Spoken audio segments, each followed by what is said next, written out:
কোরআনে কারিমে আমরা দেখতে পাই যে আল্লাহ পাক যেখানে খুব স্নেহ করে আদর করে যখন বান্দাদের সম্পর্কে কিছু বলতে চেয়েছেন তখন তিনি আব্দুন শব্দ ব্যবহার করেছেন।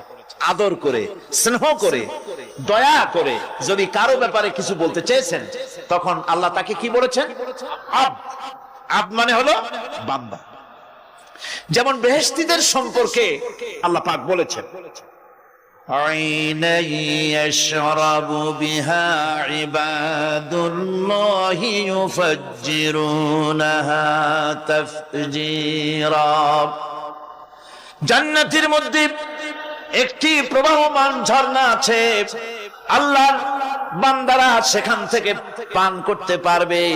সেই ঝর্ণা থেকে তৃষ্ণা নিবারণ করবে এবং নিজেদের ইচ্ছে মতো তারা এই ঝর্ণার শাখা প্রশাখা নিজেদের এরিয়া পর্যন্ত নিয়ে যেতে পারবে। এমন একটা ঝর্ণা থাকবে যেখানে আল্লাহর বান্দারা, আল্লাহ পাক বলছেন আইনাই ইয়াশরাবু বিহা ইবাদুল্লাহ, আল্লাহর বান্দারা, আল্লাহর গোলামেরা সেখানে তাদের তৃষ্ণা মিটাবে এমন ঝর্ণা আছে।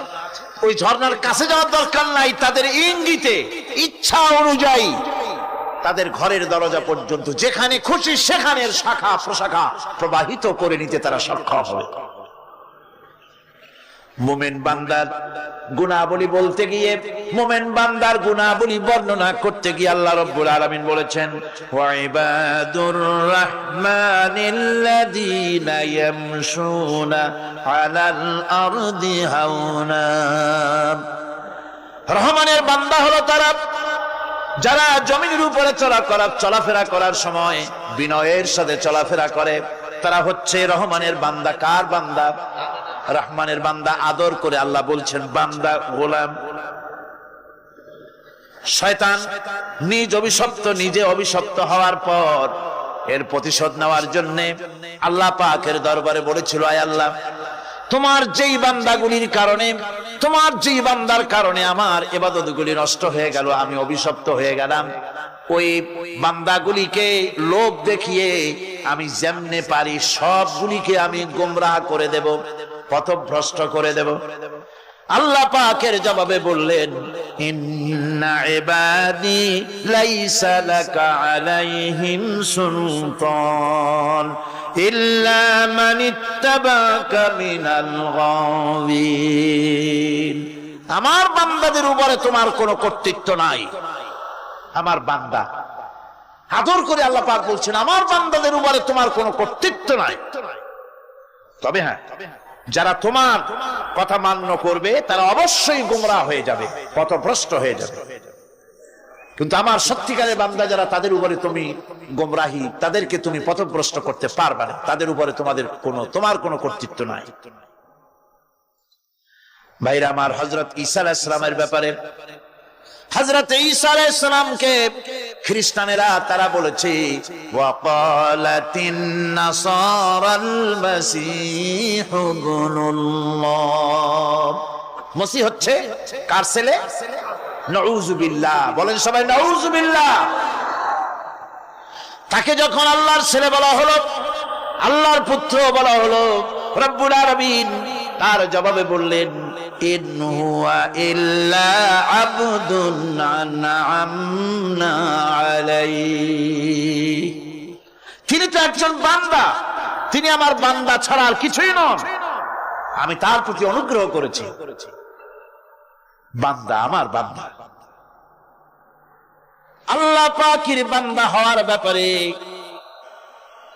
কোন মানুষের লজ্জা থাকার কথা নয়।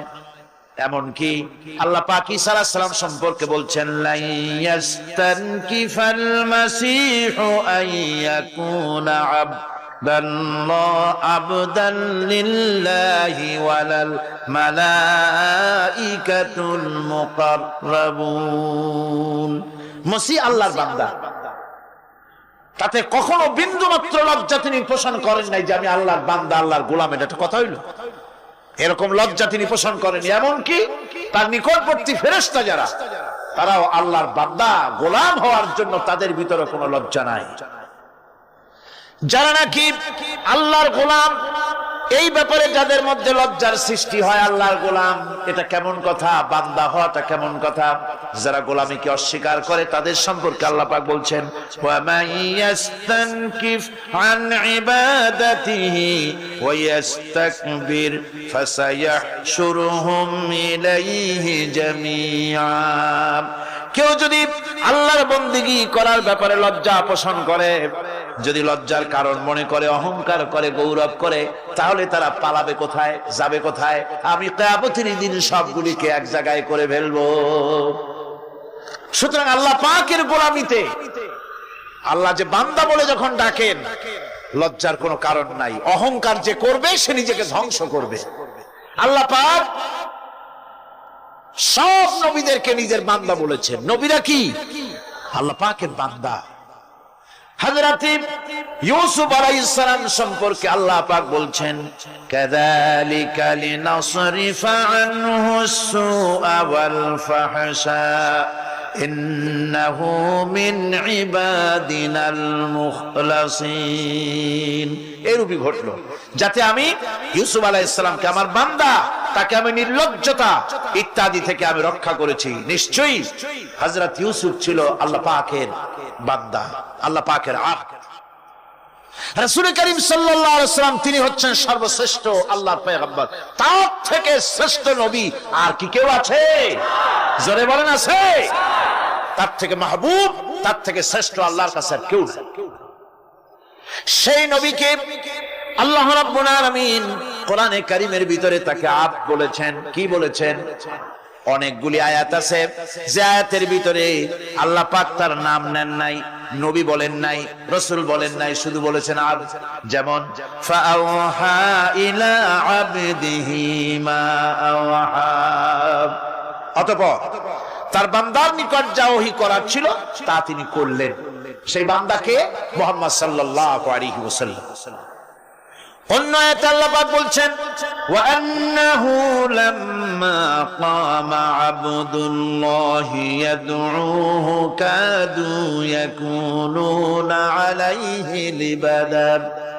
আর এই আল্লাহর বান্দা যখন নামাজ পড়তে দাঁড়িয়ে গেল, আল্লাহকে ডাকার জন্য যখন দাঁড়ালো, তখন লোকেরা তার উপরে ঝাঁপিয়ে পড়লো। ঝাঁপিয়ে পড়ার জন্য প্রস্তুতি গ্রহণ করলো। এখানে আব বলা হয়েছে কাকে? মুহাম্মদ সাল্লাল্লাহু আলাইহি সাল্লামকে। এভাবে করে অন্য এক আয়াতে আল্লাহ পাক তার হাবিবকে আব বলছেন, বান্দা বলতেছেন, ইন কুনতুম ফি রাইবিম মিম্মা নাযালনা আলা আবদিনা। আমার বান্দার উপরে যে কিতাব নাজিল করেছি তাতে যদি তোমাদের কোনো সন্দেহ হয়, এই যে আমার বান্দার উপরে, ওই বান্দাকে বলেন সবাই, মুহাম্মদ রাসূলুল্লাহ সাল্লাল্লাহু আলাইহি ওয়াসাল্লাম। অন্য আয়াতে বলা হচ্ছে, তাবারাকাল্লাযী নাযালাল ফুরকানা আলা আবদিহি লিয়াকুনা লিল আলামিনা নাযীরা। অতীব বরকতপূর্ণ সেই মহান সত্তা যিনি তার বান্দার উপরে ফুরকান নাজিল করেছেন। কে সেই বান্দা? মুহাম্মদ সাল্লাল্লাহু আলাইহি ওয়াসাল্লাম। মেরাজের ঘটনা বলতে গিয়ে আল্লাহ রাব্বুল আলামিন বলতেছেন, সুবহানাল্লাযী আসরা বিআবদিহি লাইলাম মিনাল মাসজিদিল হারামি ইলাল মাসজিদিল আকসা। পবিত্র সেই মহান সত্তা যিনি তার বান্দাকে ইসরা করিয়েছেন। কে সেই বান্দা? মুহাম্মদ রাসূলুল্লাহ সাল্লাল্লাহু আলাইহি ওয়াসাল্লাম। সুতরাং আবদিয়াত, ইবাদত, গোলামি, এটা হচ্ছে মানুষের জীবনের সবচেয়ে বড় মর্যাদাকর খেতাব আল্লাহর পক্ষ থেকে আল্লাহর বান্দা হওয়া। গোলামি পরিপূর্ণ রূপে হবে কেবলমাত্র আল্লাহ পাকের। এই গোলামির জন্যই আল্লাহ পাক আমাদেরকে সৃষ্টি করেছেন, অন্য কোনো কাজে আমাদেরকে সৃষ্টি করেন না। সেই জন্য আমাদেরকে গোলামি করতে হবে, আনুগত্য করতে হবে কেবলমাত্র কার বলুন তো? এই গোলামি যদি সঠিকভাবে করি, যদি বান্দারা যারা আল্লাহ পাকের বান্দা বলে, গোলাম বলে নিজেদেরকে দাবি করে, যদি সঠিকভাবে ইবাদতটা করা যায়, তাহলে আল্লাহ তাদের জন্য কি ওয়াদা করেছেন শুনুন। দুনিয়ায় তাদেরকে আল্লাহ পুরস্কার দেবেন, আখিরাতেও দেবেন। এটা বন্ধ করেন। দুনিয়া এবং আখিরাতে আল্লাহ পুরস্কার দেবে। সে পুরস্কারটা কি? দুনিয়ার পুরস্কারটা আগে শোনো। আল্লাহ পাক বলেন যারা আমার ইবাদত করবে তাদের ব্যাপারে আমার ওয়াদা শোনো। ওয়াদাল্লাহুল্লাযীনা আমানু ওয়া আমিলুস সালিহাতি লায়াস্তাখলিফান্নাহুম ফিল আরদি কামাস্তাখলাফাল্লাযীনা মিন ক্বাবলিহিম। তোমাদের মধ্যে যারা ঈমান এনেছে এবং সৎ কাজ করেছে আল্লাহ রাব্বুল আলামিন তাদের ব্যাপারে আল্লাহর ওয়াদা হচ্ছে, আল্লাহর প্রতিজ্ঞা হচ্ছে, আল্লাহ ওয়াদা করতেছেন তাদেরকে জমিনের উপরে প্রতিষ্ঠিত করবেন। যেমন করে তোমাদের পূর্বপুরুষদেরকে প্রতিষ্ঠিত করা হয়েছিল ওইভাবে তোমাদেরকে প্রতিষ্ঠিত করা হবে। সুবহানাল্লাহ। প্রতিষ্ঠিত করা হবে মানে রাষ্ট্র ক্ষমতা দেওয়া হবে। কি দেওয়া হবে? যদি গোলাম হও, যদি কি হও? গোলাম। আল্লাহ পাক বলছেন শুধু তাই নয়, আমি আমার দিনকে যারা প্রতিষ্ঠা করবে, আমার গোলামেরা যদি, আমার বান্দারা সঠিকভাবে যদি আমার গোলামি করে, ঈমান আনে, আমলে সালেহ করে, নেক কাজ করে, আমি তাদেরকে রাষ্ট্র প্রতিষ্ঠার সুযোগ করে দেব। আর তাদের জন্য ভীতির পরিবর্তে, সন্ত্রাসের পরিবর্তে শান্তি কায়েম করে দেব। সুবহানাল্লাহ। وَلَيُمَكِّنَنَّ لَهُمْ دِينَهُمُ الَّذِي ارْتَضَىٰ لَهُمْ وَلَيُبَدِّلَنَّهُمْ مِنْ خَوْفِهِمْ أَمْنًا। তাদের দিনকে তারা নিজেদের জন্য যা পছন্দ করেছে অবশ্যই তিনি তা কায়েম করে দিবেন এবং সন্ত্রাস আর ভীতির পরিবর্তে আল্লাহ নিরাপত্তা দান করবেন। যেরকম সুবহানাল্লাহ। সন্ত্রাস বন্ধ হবে, চুরি, ডাকাতি, জেনা, ব্যভিচার সব বন্ধ হয়ে যাবে। তোমরা ক্ষমতায় থাকবে, তোমরা ডমিনেটেড হবে না, তোমরা ডমিনেট করবে। গোটা পৃথিবীকে শাসন করবে, শাসিত তোমরা হবে না। আর ভীতির পরিবর্তে নিরাপত্তা তোমরা লাভ করবে। কি করলে? ইয়াবুদুনানি লা ইউশরিকুনা বি শাইআ। সুতরাং তারা যেন আমার ইবাদত করে এবং আমার সঙ্গে যেন কাউকে শরীক না করে। আল্লাহ বলছেন তোমরা যদি আমার সাথে শরীক না করো, ইবাদতের মধ্যে কাউকে যদি শরীক স্থাপন না করো, আর যদি তোমরা আমার ইবাদতটা সলিলভাবে আমার জন্যই করো, তাহলে রাষ্ট্র ক্ষমতা তোমাদের হাতে আসবে, সন্ত্রাস নির্মূল হবে, শান্তি প্রতিষ্ঠিত হবে। এই হচ্ছে দুনিয়ার পুরস্কার। এটা কিসের পুরস্কার? আর আখিরাতের পুরস্কারের কথা বলা হচ্ছে। وَمَن يُطِعِ اللَّهَ وَرَسُولَهُ وَيَخْشَ اللَّهَ وَيَتَّقِهِ فَأُولَئِكَ هُمُ الْفَائِزُونَ। যে ব্যক্তি আল্লাহ এবং রাসূলের আনুগত্য করেছে, আল্লাহকে ভয় করে চলেছে, তার গজব থেকে বেঁচে রয়েছে, সেই হচ্ছে সফল কাম। সফল কাম মানে কি? কিয়ামতের দিন আল্লাহ পাক তাদেরকে জান্নাত দান করবেন। আল্লাহ পাক তাদেরকে কিয়ামতে কি দিবেন? জান্নাত দিবেন, চিরস্থায়ী শান্তির জায়গা, সেই জান্নাত লাভ করা যাবে। আজ ইবাদতের এই যে গুরুত্বপূর্ণ ইবাদত, এই ইবাদতের ভুল অর্থ সমাজের ভিতরে ছড়িয়ে আছে। সাধারণ মানুষও ভুল করেছে, অসাধারণ মানুষেরাও ইবাদতের ভুল অর্থ করে ভুলের মধ্যে নিমজ্জিত আছে বিরাট সংখ্যক লোকেরা। সাধারণ মুসলমানেরা তারা যে ভুলটা করলো ইবাদতের অর্থ করতে গিয়ে, সেটা হলো এই, সাধারণ লোকেরা মনে করলো কয়েকটা অনুষ্ঠানের নাম হচ্ছে ইবাদত, নামাজ, রোজা, হজ, যাকাত, সাদকা, ফিতরা, এর নাম হলো ইবাদত। অনুষ্ঠান শেষে তারা নিজেদেরকে স্বাধীন মনে করলো।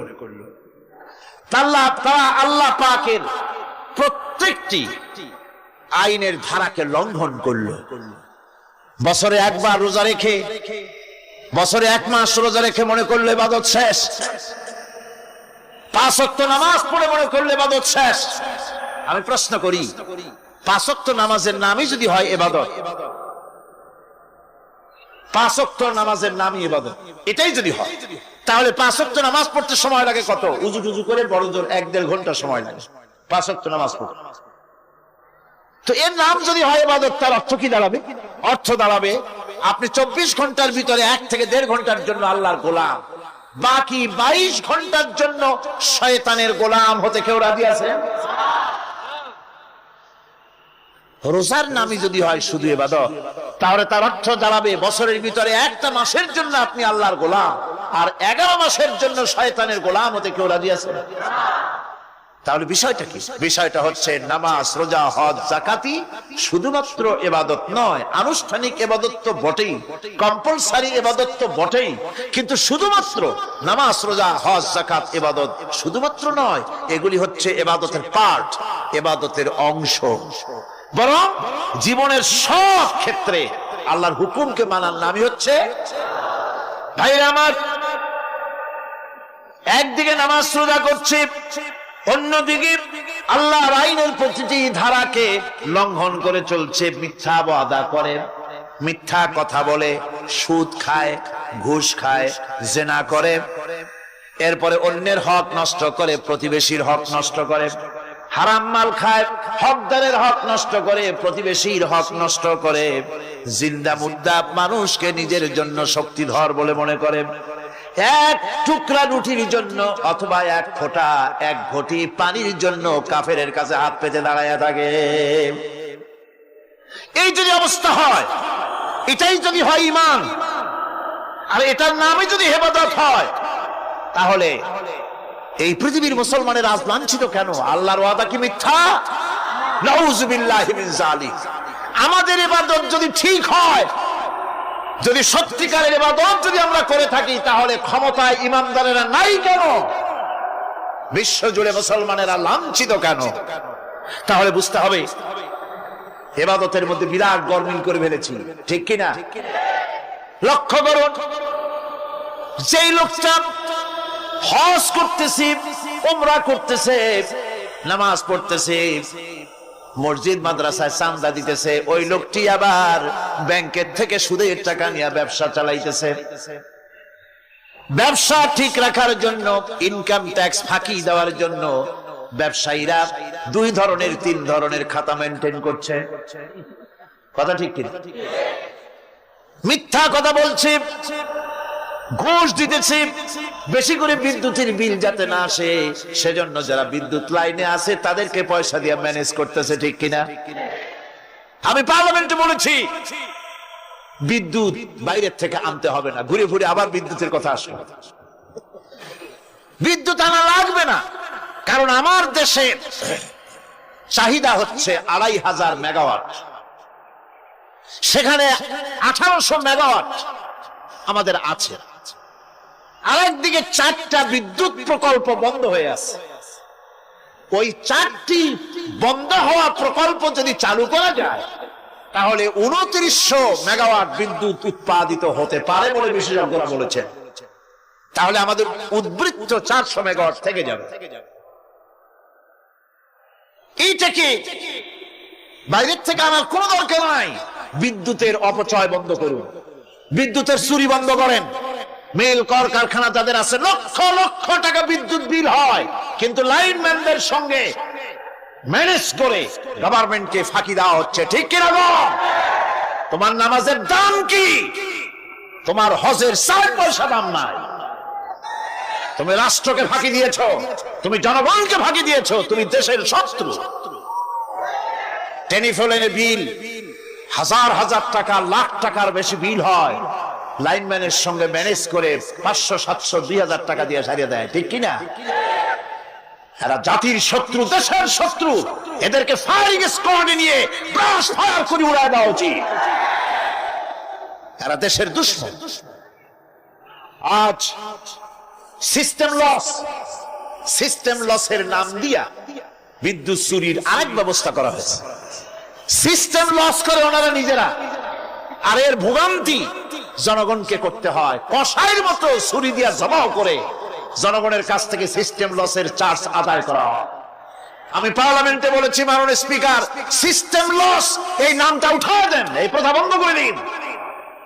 বিদ্যুৎ ধার করা লাগবে না, আল্লাহ আমাদের দেশে যথেষ্ট দিছে, কোন জিনিসের অভাব নাই।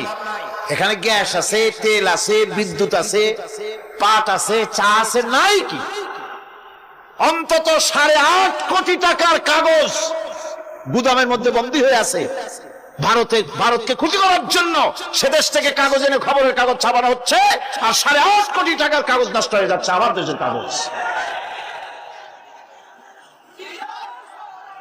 সুতরাং বলতেছিলাম একথাই বলতেছিলাম যে ঈমান আল্লাহর গোলাম হতে হলে ভুল করে বসেছি ইবাদতের অর্থ করতে, শুধু নামাজ রোজা হজ যাকাত, মাজারে কিছু চান্দা দেওয়া, আগরবাতি মোমবাতি চাদর একটা দিয়া, পীর সাহেবের 10,000 টাকা চান্দা দিয়া, মোছে তেল মাইখা দাঁত বাইর করে আসে। বেহেশত তো গেছি, আর দেরি কর, বেহেশত তুমি যাবা, এত সহজ? দেশকে ফাঁকি দিছো, দেশকে ফাঁকি দিয়েছো, জনগণকে ফাঁকি দিয়েছো, নিজের মেয়েকে ফাঁকি দিয়েছে, বিবাহের সময় টাকা পয়সা দিয়া বিবাহ টিবাহ করায় দিল, ব্যবসা ধানি সম্পত্তি বাড়ির সম্পত্তি সব ছেলেদেরকে দিয়ে দিল, মেয়েটারে ফাঁকি দিয়ে দিল, দেয় না এরকম? ফুপুকে ফাঁকি দিল, বোনকে ফাঁকি দিল, এরপরে মোনাজাত করে সবে বরাতে, আল্লাহ আমারে বেহেশত দিও।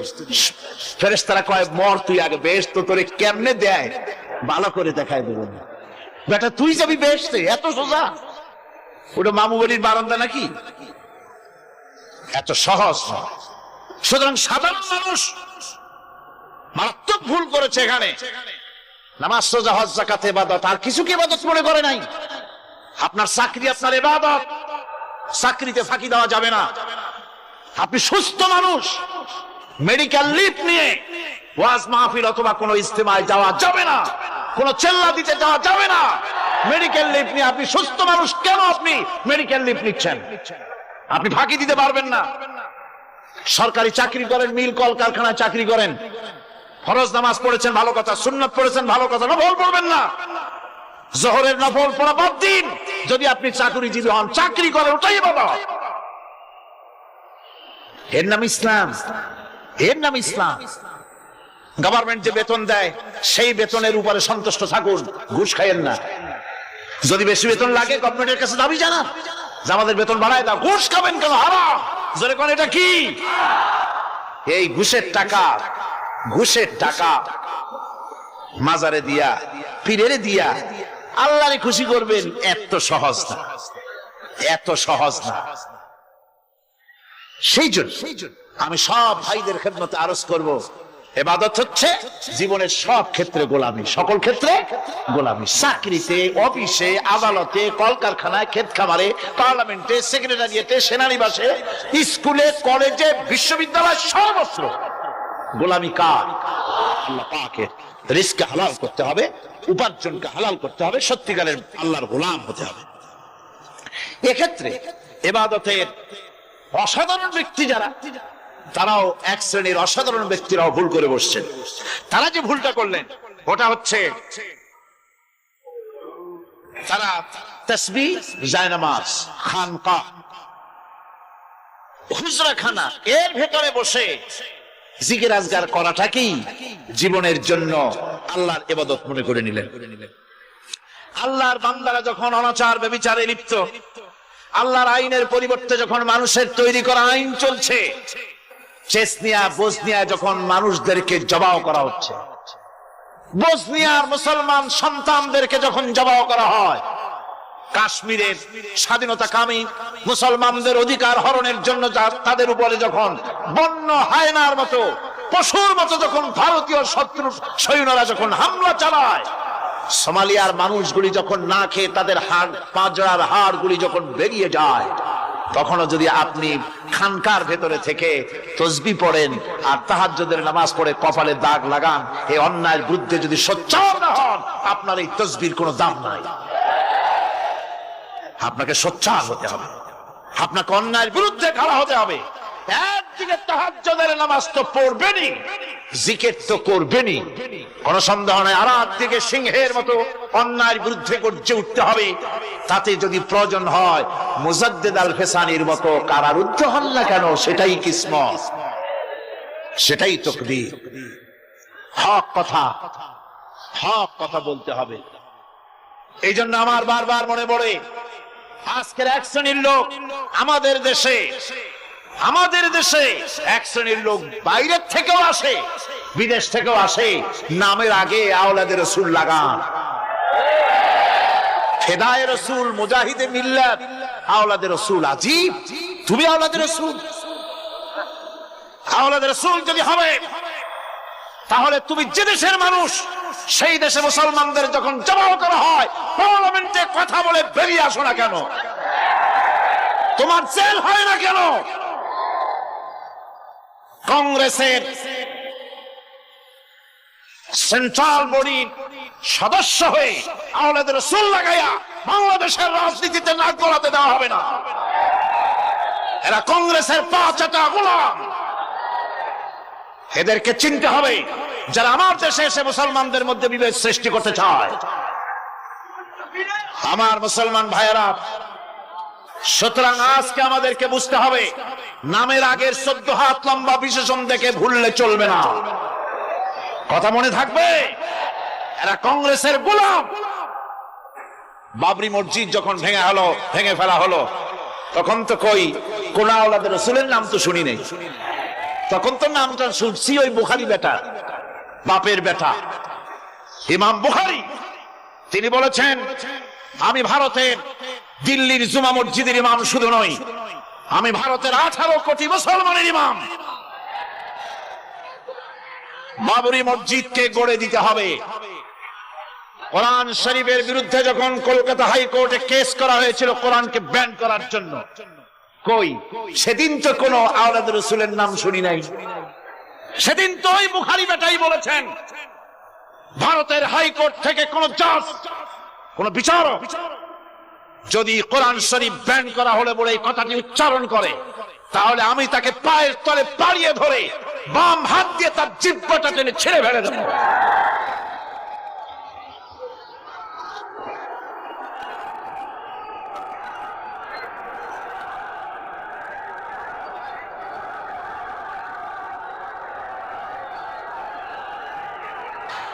বন্ধুগণ,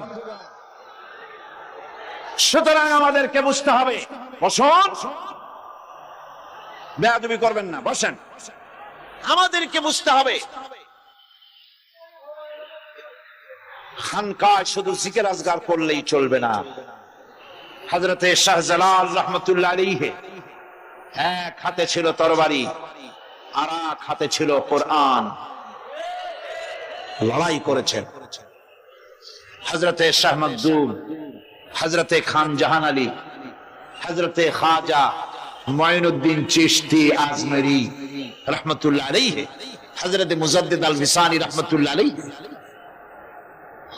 মুরিদের বাড়ি জন্মের খাওয়া খাইয়া পেটটা কুমিরের মতো বড় করে নাই, জেল খেটেছে হক কথা বলতে গিয়ে। বাপের বেটা হও, নিজের দেশে কথা কও। বাংলাদেশে এসে তারপরে জনগণের টাকা লুটপাট করার ক্ষমতা হোক, কাউকে অধিকার দেওয়া হবে না। আমার বন্ধুগণ, আল্লাহর ওলি যারা, তারা এভাবে করে জনগণের খেদমত করেছেন, কথা বলেছেন। সুতরাং শুধু জিকির আজকার করলেই হবে না, হক কথা বলতে হবে স্পষ্ট করে। এটাই হলো ইবাদতের হক আদায় হবে যদি সত্যিকারের হক কথা বলা যায়। অসাধারণ ব্যক্তিরা ময়দানে কথা বলবেন, হক কথা বলবেন, অন্যায়ের বিরুদ্ধে সোচ্চার হবেন। আর সাধারণ জনগণ কথা ও কাজের মিল করবেন, নামাজ রোজা হজ যাকাত করবেন, যার কথা মতো রাজনীতি অর্থনীতি সমাজনীতি করবে সেই আল্লাহর কথা মতো। তাহলেই সত্যিকারের মুসলমান হওয়া যাবে। কথা বুঝে আসছে কিনা ভাই? কথা বুঝে আসছে কিনা? একটু জোরে সরে জিকির করেন, লা ইলাহা ইল্লাল্লাহ, লা ইলাহা, লা ইলাহা ইল্লাল্লাহ। আরো জোরে।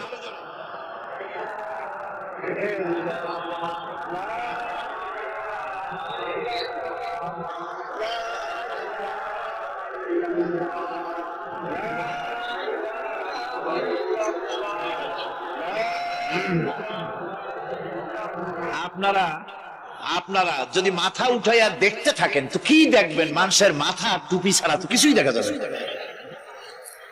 কাজেই ওঠা বসা না করে আজকে এক পবিত্র রাত, আমরা আল্লাহর কাছে দোয়া করব। আলোচনা আমি এগিয়ে যাচ্ছি। ইবাদত আমাদেরকে বুঝতে হবে। ইবাদত যদি না বুঝি তাহলে মুসলমান বলে দাবি করারও কোনো মূল্য নাই। মানব জন্ম বৃথা। কারণ হচ্ছে আল্লাহ রাব্বুল আলামিন বলেছেন, মা খালাকুতুল